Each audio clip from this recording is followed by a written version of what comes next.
부에노스 디아스, 사랑하는 믿음의 가족 여러분, 오늘도 우리가 함께 말씀을 나눌 텐데요. 오늘은 여호수아 9장에서부터 12장입니다. 여호수아 9장부터 12장까지는 단순한 전쟁 이야기처럼 보이죠. 왕들의 이름, 도시들의 이름, 그리고 전투의 기록이 반복됩니다. 그러나 이 본문은 단순한 고대 전쟁사가 아니에요.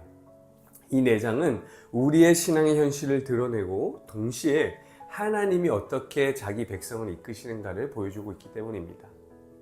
먼저 9장에서는 우리는 매우 인간적인 장면을 보게 되죠.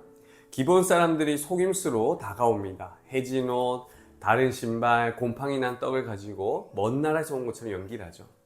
이스라엘은 눈으로 보고 판단합니다. 그리고 경험으로 판단하고요. 상황을 분석합니다. 그런데 성경은 짧지만 이것을 무거운 표현으로 얘기하고 있습니다. 그들이 여호와께 묻지 아니하고. 여러분, 이것이 문제였습니다. 불신앙이 노골적으로 나타난 것이 아니죠. 우상을 섬긴 것도 아닙니다. 단지 묻지 않았습니다. 하나님 없이 결정했습니다.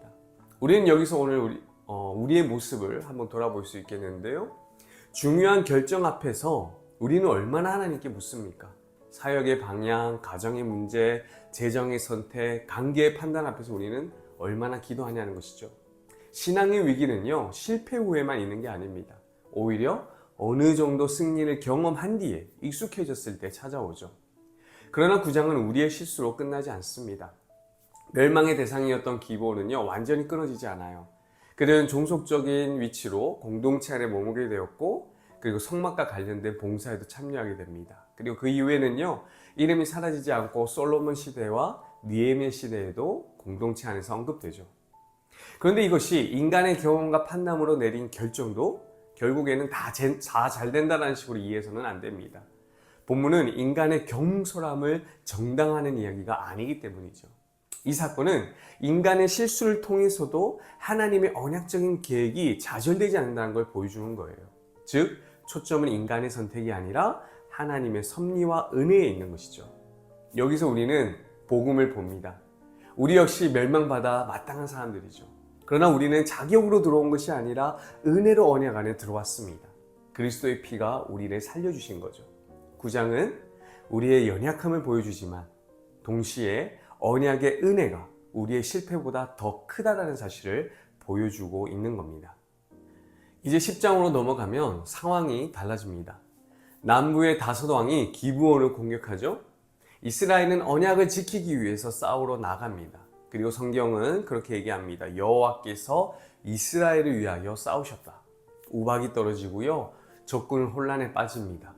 그리고 여호수아가 기도하자 태양과 달이 멈춰버리죠. 이 장에서 우리는 신앙의 또 다른 중요한 진리를 배웁니다. 하나님의 백성은 영적으로 싸우지만 승리의 주체는 하나님이시라는 거죠. 우리의 구원도 마찬가지입니다. 우리는 죄와 싸우지만 우리를 대신하여 싸우시는 분은 예수 그리스도십니다. 십자가에서 하나님은 죄를 심판하셨고 부활로 승리를 선포하셨습니다. 우리는 스스로 구원한 자들이 아니라 하나님이 우리를 위하여 싸워 주셨기에 구원받은 자들이죠. 오늘 우리의 삶 속에서도 마찬가지입니다. 우리는 가정의 문제, 사역의 어려움, 또 문화적인 압박들, 여러 가지 싸움 속에 있죠. 다툼 속에 있죠. 그러나 우리가 붙들어야 할 것은요, 우리의 전략이 아니라 이미 승리하신 우리 하나님. 정말 여호수아는 태양을 멈추게 했지만 예수 그리스도는 사망의 권세를 멈추게 하셨던 그 크신 하나님을 바라보며 나아가는 우리가 되어야 한다는 것입니다. 11장에서는 북부 연합군이 등장합니다. 병거와 많은 군대가 모이고요. 당시 병거는요, 가장 강력한 무기였어요. 인간적으로 보면 두려워할 수밖에 없는 상황입니다. 그러나 하나님이 말씀하시죠. 두려워하지 말라. 이스라엘은 병거를 의지하지 않고 하나님의 약속을 의지했습니다. 오늘 우리의 병거는 무엇일까요? 물질입니까? 아니면 숫자입니까?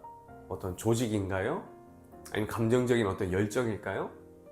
때로는 교회 안에서도요, 눈에 보이는 힘을 의지하려는 유혹들이 많습니다. 그러나 성경은 얘기합니다. 승리는 병거에 있지 않고 하나님의 약속 안에 있다. 그리스도께서 이미 통치자들과 권세들을 부장해제하셨습니다.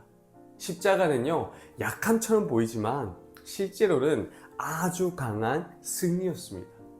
그러므로 우리의 신앙은 눈에 보이는 힘이 아니라 보이지 않는 하나님의 약속 위에 서 있어야 한다는 것이죠.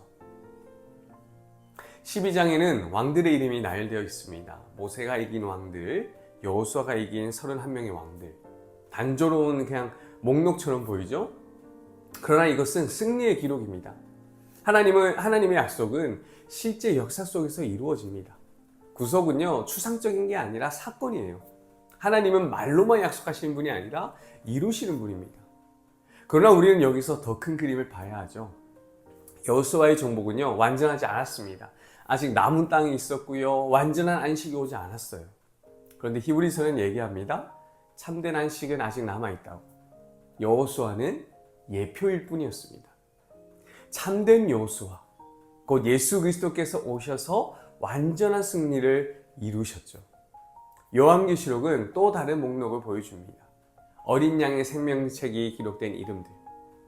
12장의 왕 목록은 패배한 자들의 이름이지만 생명책은 구원받은 자들의 이름입니다.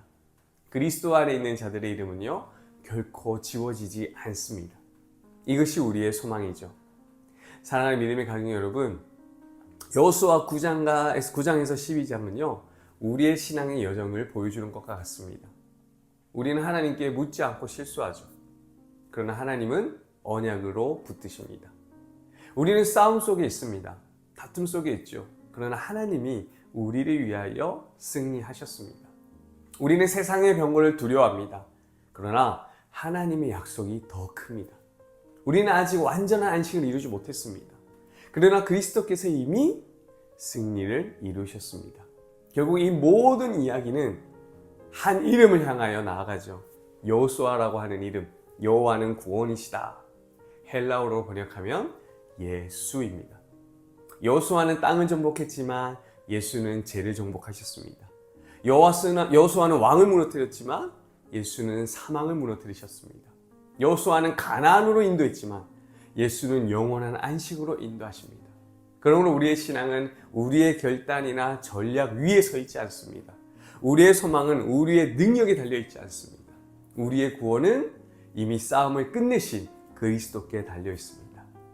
오늘도 묻지 않고 살아가려는 우리를 돌이키시길 바랍니다. 오늘도 두려움 속에 있는 우리를 일으키시길 바라요. 오늘도 병거를 의지하려 하는 우리를 회개하시길 바랍니다. 그리고 오직 완전한 정복자 예수 그리스도를 붙드시며 나가시길 바라요. 그분이 우리의 승리시고요. 그분이 우리의 언약이시고요. 그분이 우리의 안식입니다.